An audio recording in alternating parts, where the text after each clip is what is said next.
Le chantier d'aujourd'hui consiste à fabriquer et poser un garde-corps.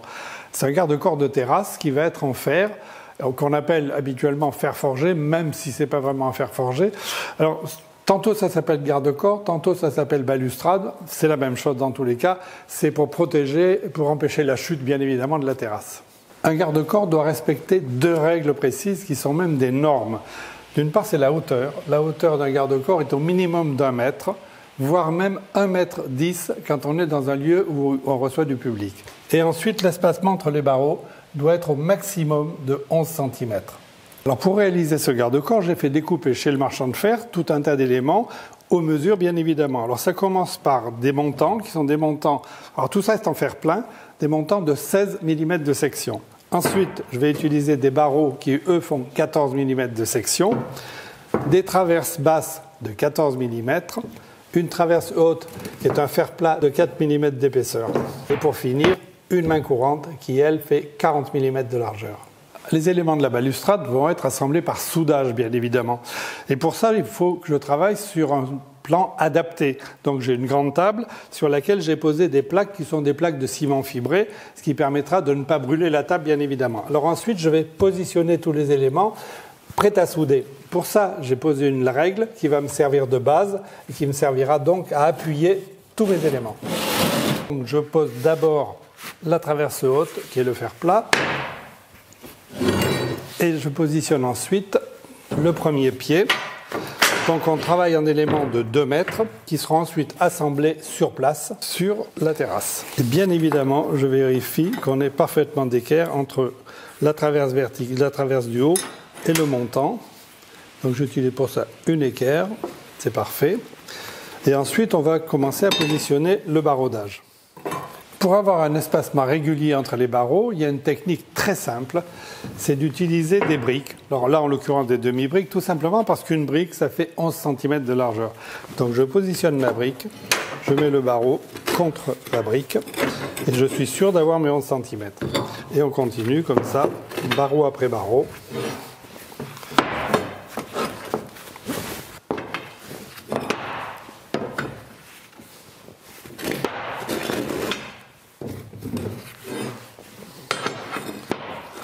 Voilà, et au 7e barreau, je suis à peu près à 1 mètre. Donc je vais positionner un poteau. Et on va faire la même chose de l'autre côté, bien évidemment. Alors côté inférieur de ma balustrade, je fais la même chose. Je positionne une brique pour avoir le bon espacement. Donc mes 2 éléments sont bien parallèles. Et on continue en tassant pour qu'il n'y ait pas d'espace perdu. Alors évidemment, peu importe l'épaisseur des briques, hein, c'est la largeur qui compte, qu'elles soient petites ou grosses. Les briques font 11 cm de largeur, donc c'est parfait. Ça me permet de finir mon installation. Et je vais même finir avec une brique entière. Voilà, et là, tout bien tassé vers le haut. Et ensuite, je peux poser ma traverse basse entre les 2 pieds. Pour souder, je vais utiliser un poste que je vous ai déjà montré en vidéo, qui est le Stanley Multi 160. Alors pourquoi ? Parce qu'il permet de souder soit avec des électrodes, soit avec un fil continu. Et là, en l'occurrence, on va souder avec une soudure MIG, c'est-à-dire fil continu. Maintenant, je vais pouvoir attaquer la soudure, alors bien évidemment avec l'équipement nécessaire, le tablier, les gants et le masque.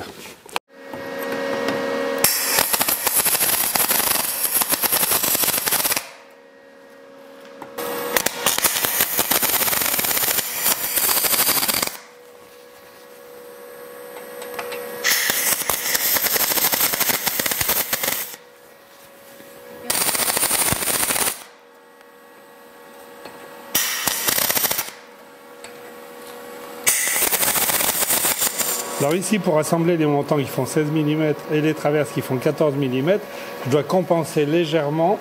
Je place une cale de 1 mm pour que les deux soient soudés bien dans l'axe.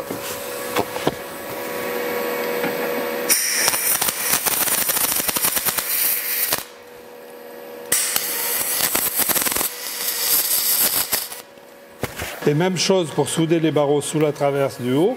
J'utilise une cale, mais cette fois elle fait 3 mm, toujours pareil pour être dans l'axe.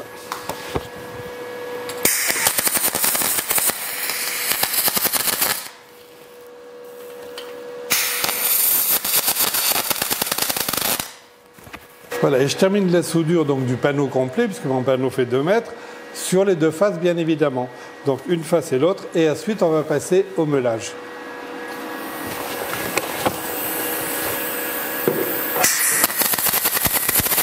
Et il me reste à meuler les soudures.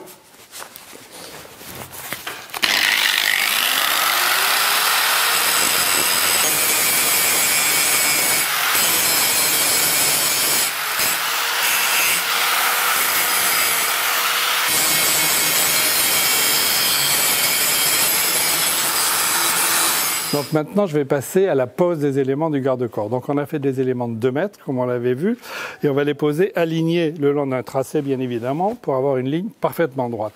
Et je vais repérer les emplacements des scellements, puisque chacun des éléments va être scellé dans la bordure en béton qui est là. Donc mon élément est aligné sur le tracé et bien calé contre celui qui a déjà été posé. Et je trace au sol l'emplacement du perçage pour le scellement de chaque montant. Et pour sceller les montants qui ont 16 mm de section, je perce un trou de 25 mm de diamètre, avec bien évidemment un marteau perforateur assez puissant.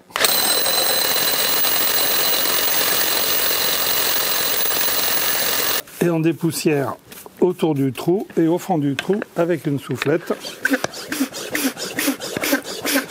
Et pour le scellement, j'utilise une cheville chimique, donc je remplis déjà à peu près la moitié du trou avec la cheville chimique. Donc c'est un produit qui se mélange dans la canule. Voilà, le trou est à peu près à moitié rempli. Même chose pour le deuxième trou de l'élément. Et on va positionner l'élément. Et on met l'élément dans le trou en le calant pour qu'il soit à la même hauteur que son voisin.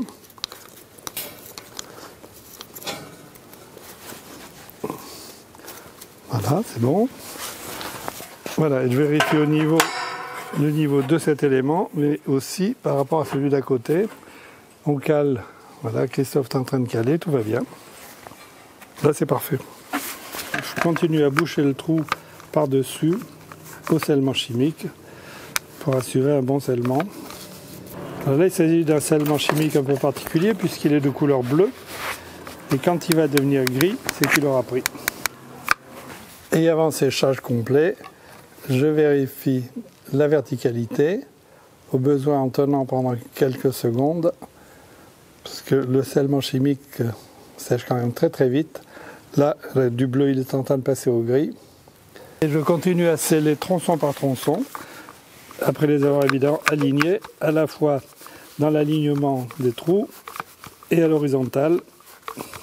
Comme on a un garde-corps qui est très long, puisqu'il fait à peu près 30 mètres, on est obligé de prévoir un jeu de dilatation tous les 6 mètres. Ce jeu de dilatation, il va être ici au niveau de la main courante et ensuite au niveau de la traverse basse.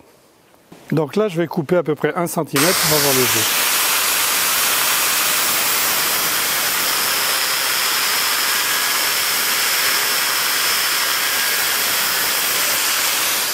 Et je coupe aussi 1 cm sur la traverse basse.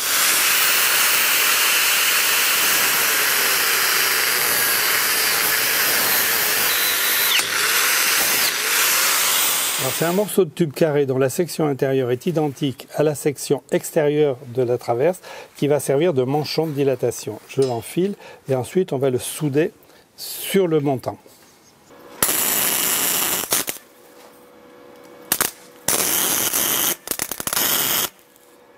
Alors avec ce système, la traverse basse qui est ici va pouvoir jouer à l'intérieur du manchon et absorber donc la dilatation du métal en fonction de la température extérieure.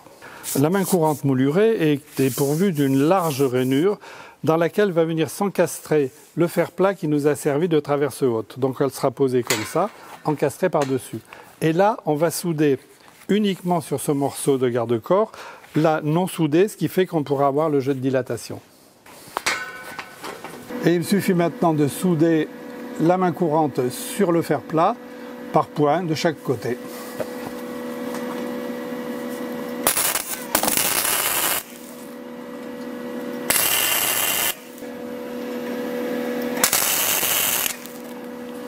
La main courante suivante est disposée à 1 cm de celle qui a été posée, tout simplement pour garder toujours notre joint de dilatation. Donc celle-ci va être soudée, celle-ci reste libre, et on va recouvrir le tout par une bague couvre-joint. Alors le couvre-joint, c'est cette petite pièce qui a le même profilé que la main courante. Donc je l'enfile sur la main courante. Je fais glisser la bague de façon à couvrir le joint. Voilà. Et maintenant, je vais la souder uniquement de ce côté-là. Et toutes les soudures qui ont été faites sur place vont être évidemment moulées.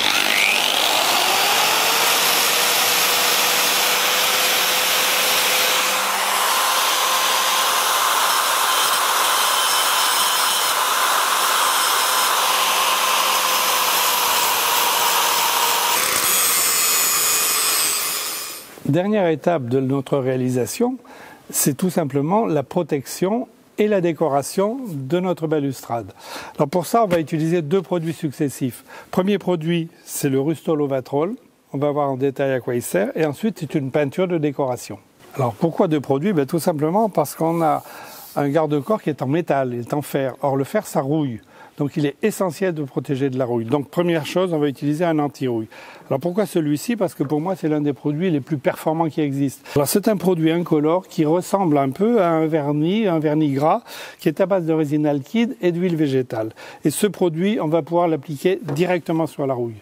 Donc, le Rustol est extrêmement mouillant, c'est-à-dire qu'il va pénétrer, y compris dans la rouille, et qui va isoler le métal à la fois de l'humidité et de l'air. Donc c'est un anti-rouille total. Et le film qui a été créé va rester souple et en plus il va servir de sous-couche à la peinture de finition. Donc on l'applique régulièrement. Pour la finition de notre garde-corps, j'ai choisi une peinture qui va renforcer l'action anti-rouille, tout simplement parce qu'elle-même, elle est anti-rouille. Donc elle va renforcer l'action de l'anti-rouille qu'on a mis tout à l'heure. Et en plus, c'est une peinture très particulière, que moi j'aime bien, parce qu'elle permet de peindre tous les supports ou presque. C'est-à-dire elle permet de peindre l'acier, l'aluminium, le zinc, le bois, tous les métaux, le PVC même. Ça veut dire qu'on peut avoir une harmonie de couleurs sur différents supports dans un même lieu.